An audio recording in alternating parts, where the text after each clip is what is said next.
কবিতাৰ শিৰোনাম মোৰ সপোনত তুমি। কথা ফাৰুক ৰহমান।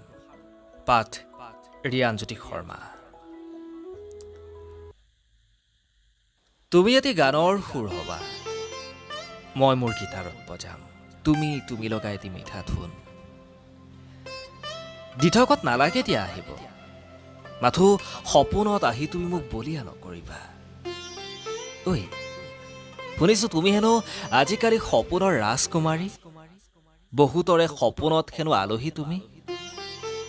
ঐ শুনাচোন শুনা, আজিকালি তোমাৰ সপোনত আহোনে মই? এতিয়াও মন যায়নে তোমাৰ বসন্তৰ বৰষুণত মোৰ সতে একেলগে তিতিব? কেতিয়াবা আমনি কৰেনে তোমাক মোৰ শব্দ কবিতা আৰু গানবোৰে?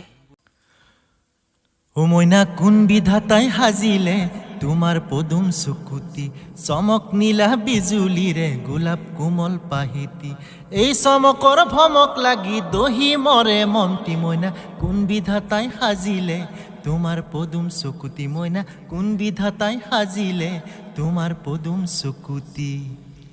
চে বাকীখিনি পাহৰিয়েই থাকিলো নহয়। ঐ অভিমান কৰিছা নেকি তুমি?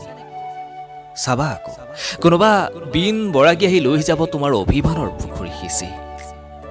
ঐ এইবাৰ পূজাত ৰঙা শাৰীখন পিন্ধিবাচোন তুমি, ৰঙা সাজত তোমাক বৰ ধুনীয়া দেখি।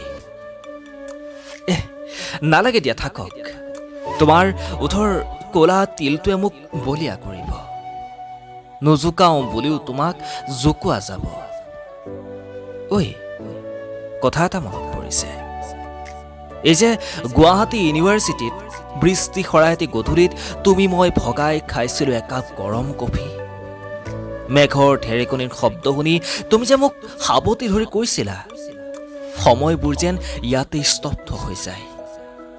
অৱশ্যে স্তব্ধ বুলি ক'লেই জানো স্তব্ধ হয়?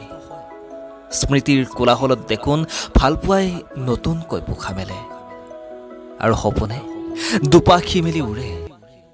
পাহৰিব খুজিলেই জানো পাহৰিব পাৰি? তুমি লগাই এটি মিঠা গানৰ সুৰে মোক আমনি কৰে। আজিকালি দেখোন মোৰ গীটাৰত আঙুলি কপে।